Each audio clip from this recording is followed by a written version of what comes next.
propose une vidéo sur l'ego et je vais vous expliquer pourquoi il est important de ne pas combattre son propre ego. Alors cette idée m'est venue parce que j'ai plusieurs consultants qui sont venus me voir dans le cadre de mes séances de coaching spirituel pour que je les aide à combattre leur ego, du moins à le faire taire. Alors pourquoi j'ai l'impression que c'est un peu devenu une mode en fait dans le monde spirituel de faire la chasse à son ego. On essaye d'atteindre une sorte de point zéro voilà, où l'ego n'existerait plus. J'ai l'impression que l'ego est devenu un peu l'ennemi numéro 1 à abattre. Voilà. Pourquoi encore une fois, tout simplement parce qu'il nous empêcherait, donc je dis bien empêcherait au conditionnel, de nous faire avancer donc, sur notre chemin spirituel ou dans le développement, dans notre propre développement personnel. Alors en effet, il va être important de prendre conscience que l'ego peut vous nuire d'une certaine façon. Alors je dis bien d'une certaine façon, puisque finalement c'est pas l'ego en lui-même qui va vous poser souci, c'est plutôt l'ego à son état extrême, c'est-à-dire lorsqu'il est trop présent en vous. C'est là qu'il devient gênant. Voilà, donc en ce sens, il va être important d'apprendre, non pas de lutter, mais d'apprendre à travailler dessus pour le faire taire dans les situations où on en éprouverait le besoin.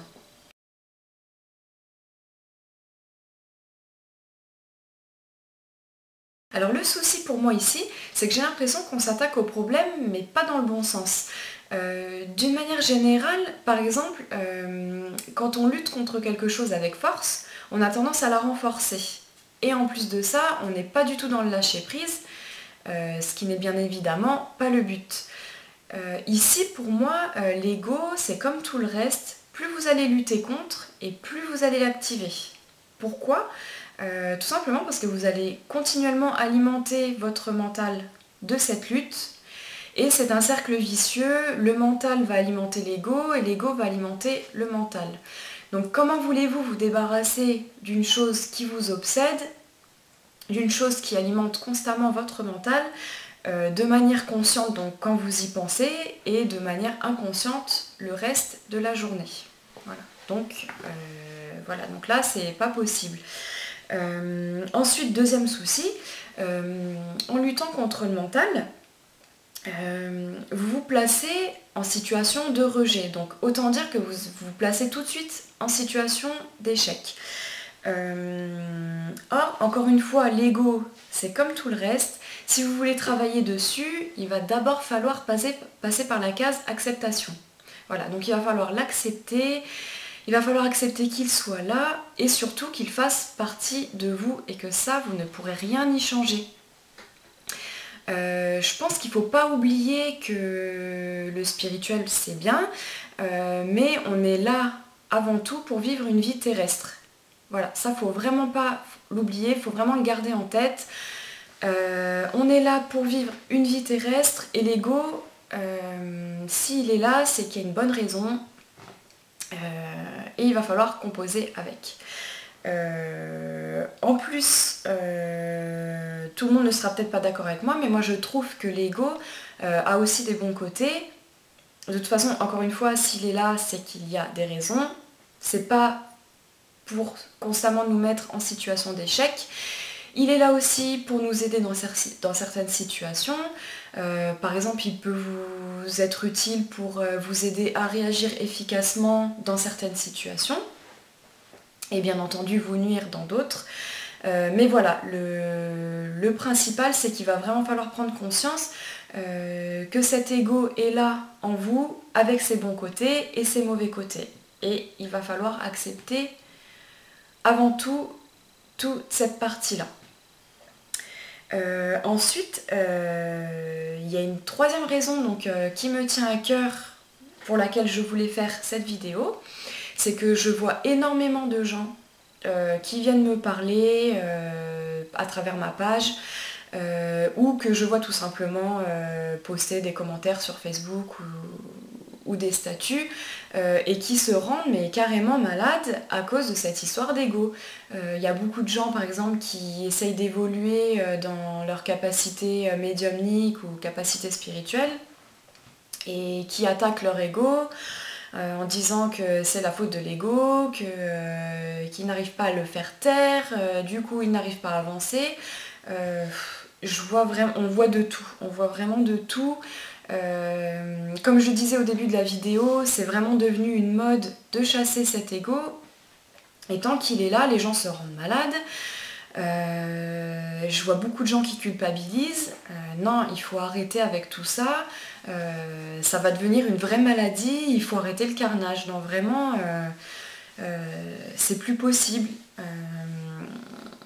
Encore une fois, alors vous allez me dire, oui, bah tout ça c'est bien beau, mais il faut peut-être proposer des solutions. Alors des solutions, je pense qu'il n'y en a pas 36 000. Il faut d'abord l'accepter. Accepter, encore une fois, qu'il soit là, qu'il soit en vous, avec ses bons côtés, ses mauvais côtés, et décider de travailler sur les mauvais côtés et de tirer parti des bons côtés. Voilà. Pour travailler sur les mauvais côtés, je peux vous proposer quelques pistes.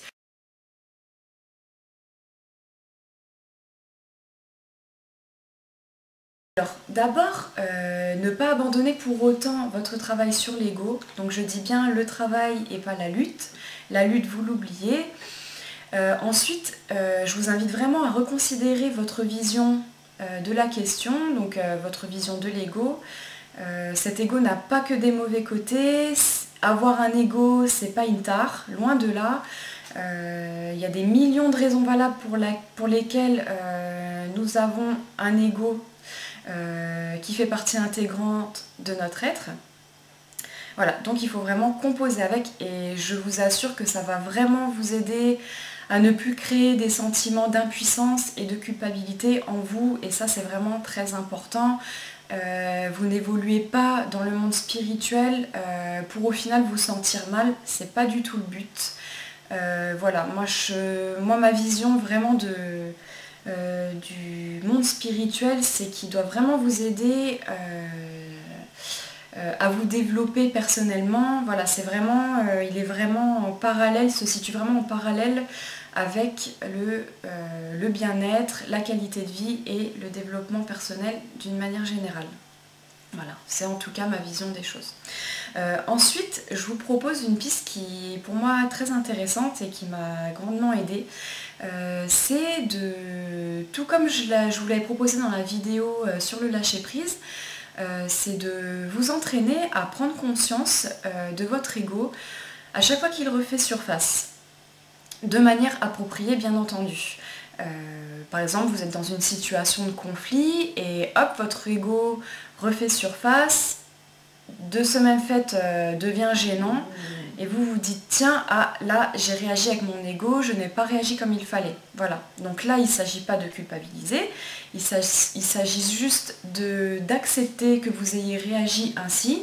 C'est votre ego, il est là, c'est comme ça, nous sommes humains avant tout, mais ça ne doit pas vous empêcher d'essayer de construire et d'apprendre de nouveaux comportements pour les prochaines situations qui se présenteront.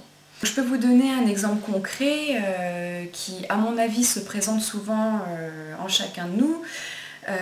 Vous êtes en couple, votre conjoint vous fait une remarque, méchante ou gentille, là n'est finalement pas la question. Et là, hop, vous vous mettez en colère. Tout simplement, votre ego a réagi. Sur le moment, bien sûr, vous n'avez pas conscience du pourquoi, du comment. Vous vous mettez en colère, vous réagissez à votre façon. Alors que finalement, il n'y avait pas de quoi se mettre en colère. Votre conjoint, finalement, n'était là que pour exprimer son mal-être. Voilà. Vous vous êtes mis en colère parce qu'il vous a fait mal. Voilà. Donc,